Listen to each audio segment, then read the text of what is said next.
Haleluya saudaraku, salam sejahtera dalam kasih Yesus Kristus. Pada kesempatan ini saya ingin berbicara tentang persepuluhan aktual dalam segala zaman.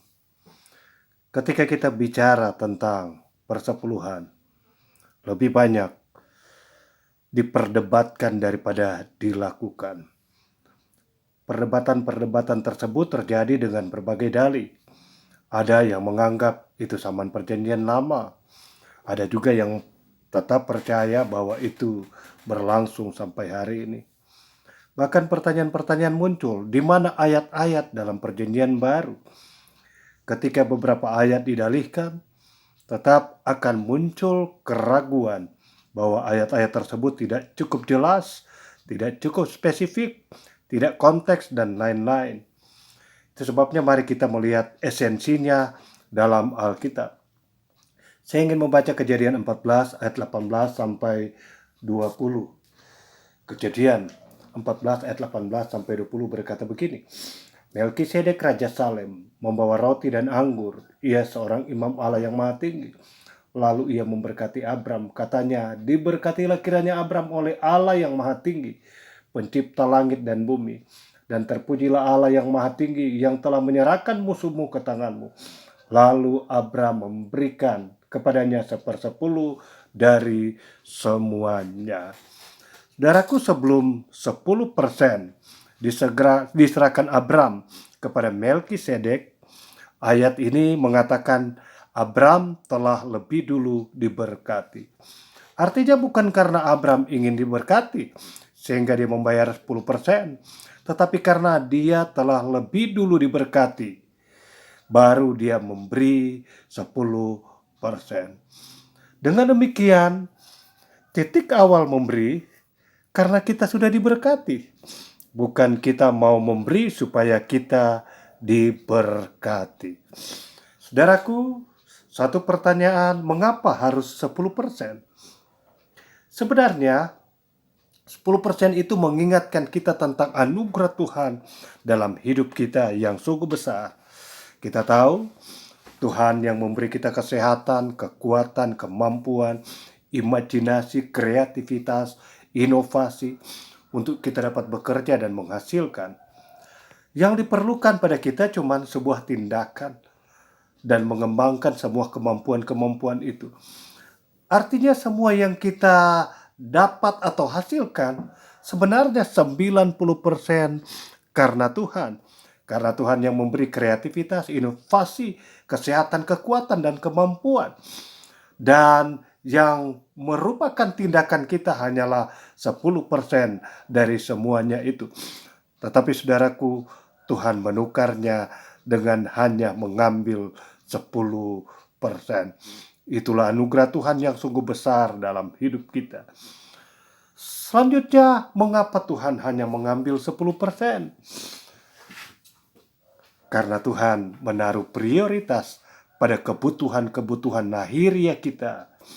Karena ternyata Tuhan peduli dengan kebutuhan-kebutuhan lahiriah kita. Sekali lagi, mengapa 10%?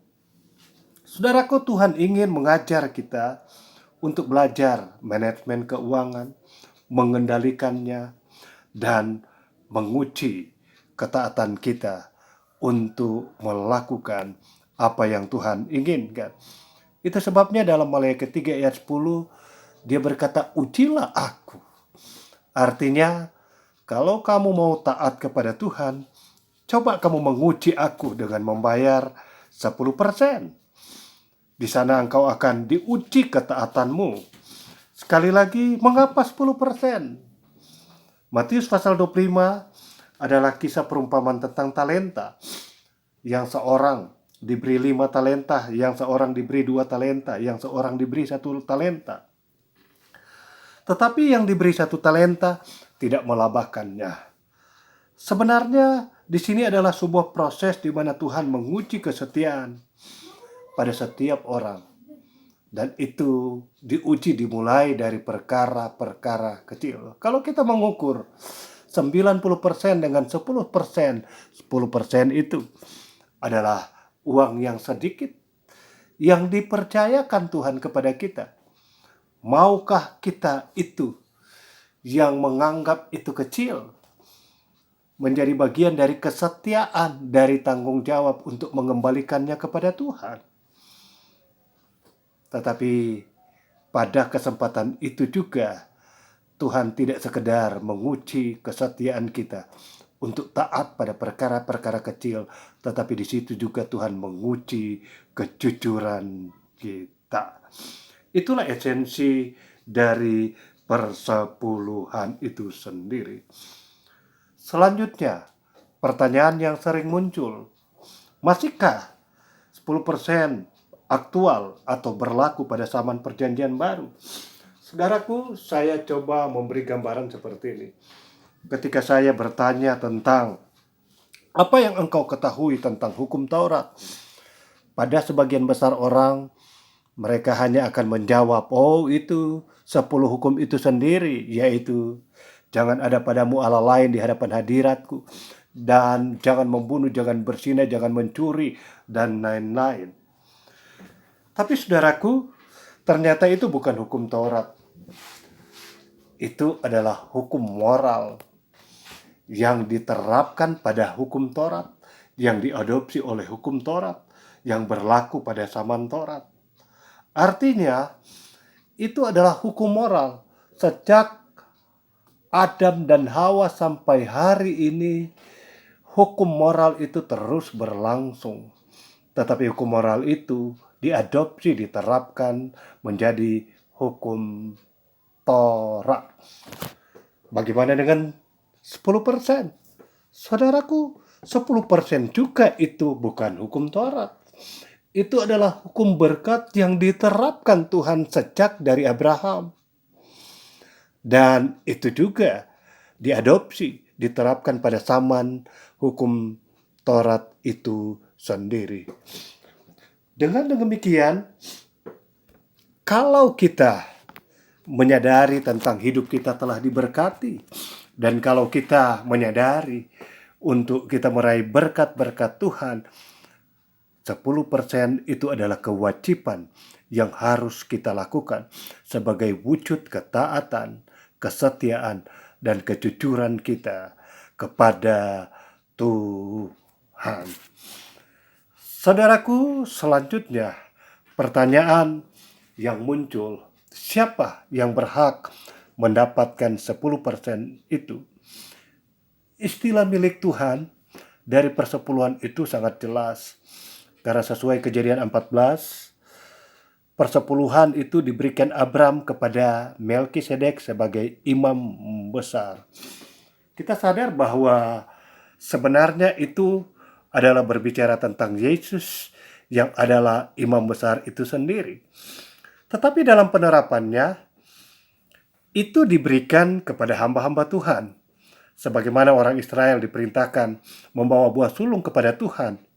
Tetapi bukan Tuhan yang menikmatinya, bukan Tuhan yang memakannya.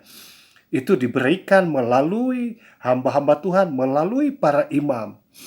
Dalam arti bahwa persepuluhan itu milik Tuhan, tetapi itu diberikan bagi hamba-hamba Tuhan. Mari kita perhatikan dalam 1 Korintus pasal 9. 1 Korintus pasal 9 ayat 13 dan 14 berkata begini. Tidak tahukah kamu bahwa mereka yang melayani dalam tempat kudus mendapat penghidupannya dari tempat kudus itu, dan bahwa mereka yang melayani mezbah mendapat bagian mereka dari mezbah itu? Demikian pula Tuhan telah menetapkan bahwa mereka yang memberitakan Injil harus hidup dari pemberitaan Injil itu. Konteks kebenaran ini berbicara tentang hamba-hamba Tuhan yang memberikan full-timer hidupnya untuk melayani. Mereka harus hidup dari pemberitaan Injil. Dari mana itu mereka dapatkan? Dari persepuluhan yang diberikan umat-umat Tuhan kepada hamba-hamba Tuhan. Selanjutnya, pertanyaan yang muncul, bukankah persepuluhan juga harus dibagi dengan janda, fakir miskin, yatim piatu, orang-orang asing? Oh, saudara-saudaraku, itulah yang kita sebut dengan hukum Taurat. Sehingga ada banyak jemaat-jemaat Tuhan, ketika dia ingin mengembalikan milik Tuhan, dia membagikan sendiri itu kepada mereka yang disebut dengan di atas, janda, yatim piatu, fakir, miskin, karena mengacu kepada ayat-ayat itu.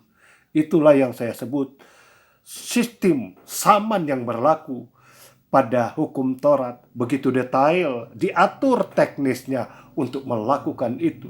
Tetapi pada sebenarnya persepuluhan itu adalah milik Tuhan yang diberikan kepada hamba-hamba Tuhan. Dengan demikian, persepuluhan adalah milik Tuhan untuk hamba-hamba Tuhan.